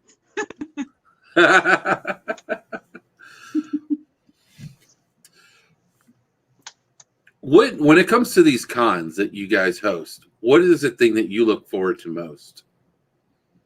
I think I look forward to that sense of community and the friendships that we've built over the years. I'm always amazed whenever we have one of these conventions, just how many people from so many different walks of life that we have befriended over the years, and to see all of them in one place, it's really cool. Yeah. So my favorite part is the sense of community. I mean, the whole the fundraising for cystic fibrosis is just it's an amazing emotional experience every single year, and to know that there is progress in trying to figure out how to fight CF, and knowing that experimental drugs are coming through, and knowing that world is changing, and that the people that we care about could potentially find the cures that they need, it feels also really important to be part of that. And it's also incredible that maybe even just a little bit of all the work that we do is paying off, Definitely. definitely. And I like how the whole Musgrove family is there. Chris is there. Krista's there. All three of their boys are there. It's awesome, and it turns it into a real family event, and everybody's just there for a good time. If there is any sort of animosity or negativity or drama or whatever, it's left at the edge of the property line. It seems like, and everyone just goes there and has a good time. Yeah, nobody's got time for any of that. Like nobody. Take a drama somewhere else. You know what? There's plenty of places to take it. You know what? I avoided that crap when I was in high school, and I'm not going to start enjoying it when I'm 40. So. Yeah, I agree. And nobody's got time for it, really. Truly not, especially not a fundraising event to try and make the world better. Exactly. Get out of here. Go somewhere. Exactly. But donate before you leave. yeah. Come on. Right. Buy yourself some tickets. Right? Yeah. Right. Take yourself to the building and come on. Maybe grab a couple raffle tickets, and we're so low drama that we promise to call you if you win. Yeah. Don't say anything. I can't actually say any of that. I mean, I don't run the raffle. Addie. Darren Smith says networking is healing and educational. It really. I agree. Yeah. Yep, I agree. It really feels important, and it's amazing, truly, like to have just friendship that's just like. Oh, it's just a friendship that's just like bye. Wow. Okay. No, I'm kidding. I'm sure that they will come on here in a second. Phone could have died. Yeah. Here, Melvin comes out with one of his questions. Let's see if we can answer this. So, since so many people from the paranormal community go to the cons, is it possible they are bringing energies with them from places they investigated? If so, have you thought about investigating the grounds after the events are over?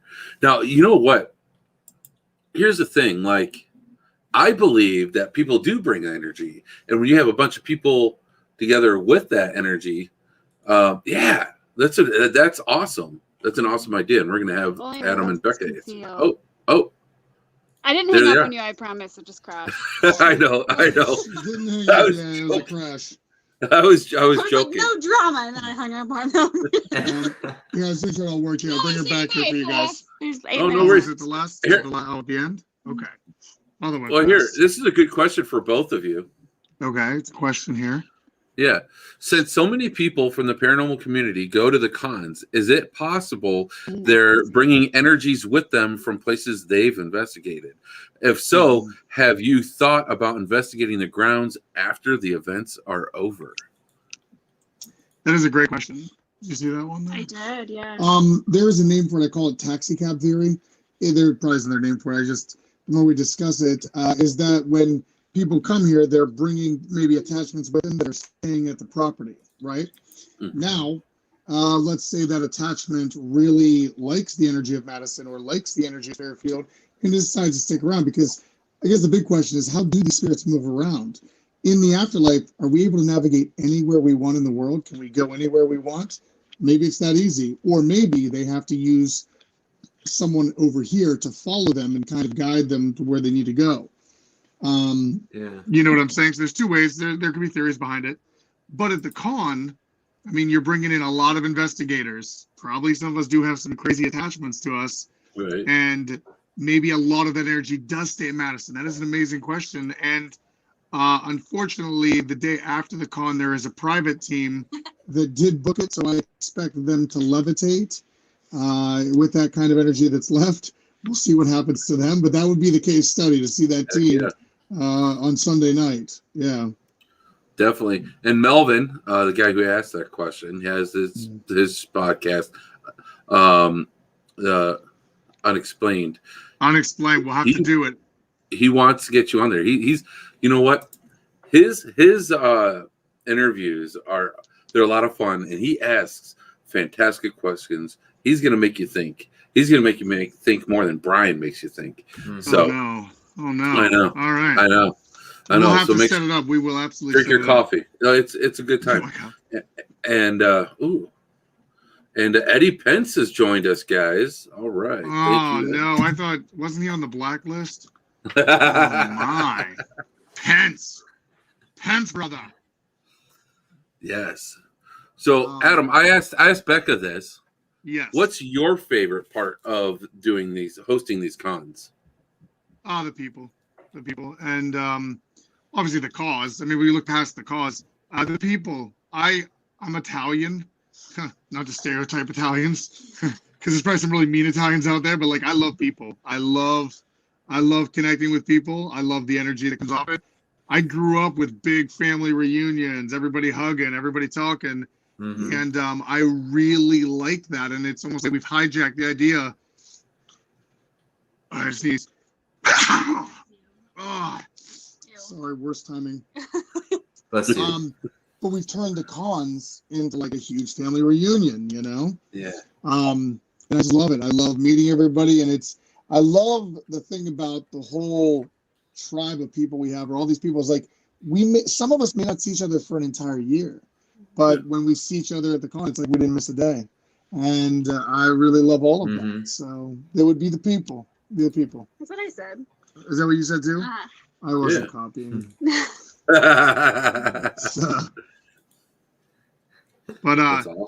I know we're probably at the end, guys, and I want to thank you for this, having us on. You guys are doing a great job on the network. Great stuff. Always bringing in interesting people and a lot of interesting things to talk about, and I'm really glad you two are in the same field as us. So thank you. Thank you, brother. Now, thank you. Like you said, we're getting to the end. Yes. We talked about your YouTube channel. How else can people find you guys? So, if you are new and you have not watched any of the Resident Undead series, you can binge watch it tonight. And I think we've got, like 19 episodes Well, up? we talked about St. Albans tonight, so you should watch that one. Yeah, that's a good one. We evolve as you can see us evolve through all this, because we've been doing this now. God, that was back in 2013, 2012. 2012. So 2013. No, 2013. I remember. Yeah, but anyway, a long time. And you can find us on typing in Resident Undead into YouTube and go to our channel, because I have it all listed under full episodes. Start from the beginning or start from the most recent, work your way back to time travel backwards. But however you want to do it. The documentary will be the first thing that comes up as like a little pro to people that are new to the channel. You can follow us on Facebook. Adam Kimmel, Rebecca Kirschbaum, Chris Musgrove, Wooliver and Eric help with our production. As you know, Dave Wooliver and them help with the network here. So yeah, and I want to tell everybody, Ashley Lucky is not able to join us because she has she's moved. And it is very hard for her to travel as much. She misses what we do, and maybe we will get her back in the future, because I know people have been asking and stuff. But just a new chapter in her life, new project. But yeah, as of right now, we're going to continue with Chris, myself, and Becca. So okay. Well, the best of luck to Ashley Lucky. Yeah.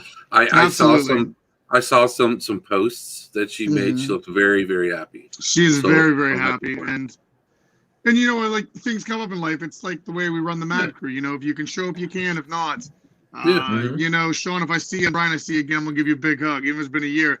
Whenever people are free, it's a free mobilized army. We do it when we can. So same with that. And in the future, I think everything will turn out really good.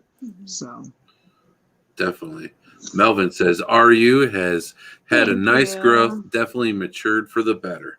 And I definitely agree with that. 100%. I'm honored to be a part of the family by having the podcast on the show. It's so thank you for creating such a great platform for us to have the freedom to do whatever we want.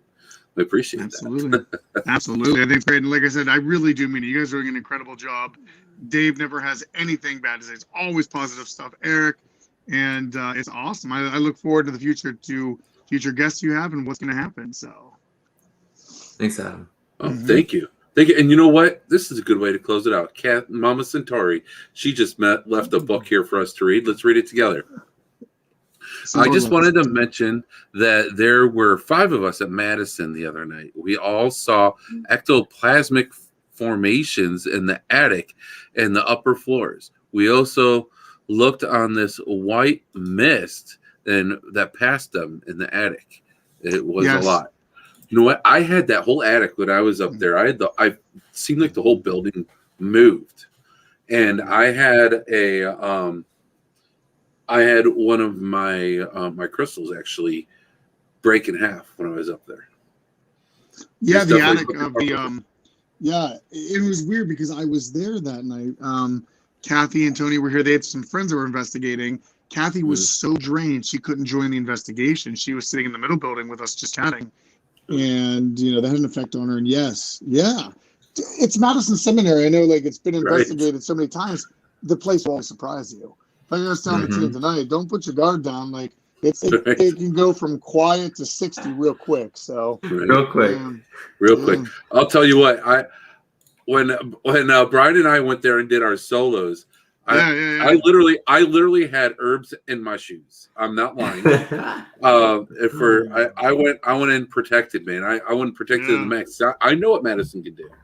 Yeah, dude, it surprises me all the time. I'm telling you, quiet to 60 real quick. And it's funny on a last minute note here. We're about to go. It's funny the teams that leave and they'll say they had quiet nights. Yeah, I tell you, I don't like when they say that because closing the building up is the creepiest. It's better to say they had an active night and walk in, and the building feels fine to me. When they say they had nothing, oh my God, I walk in there and the building just feels like terrifying. It's like, I don't know. I feel it's heavy and it's like something's about to pop out. Like, don't say that. Don't say that.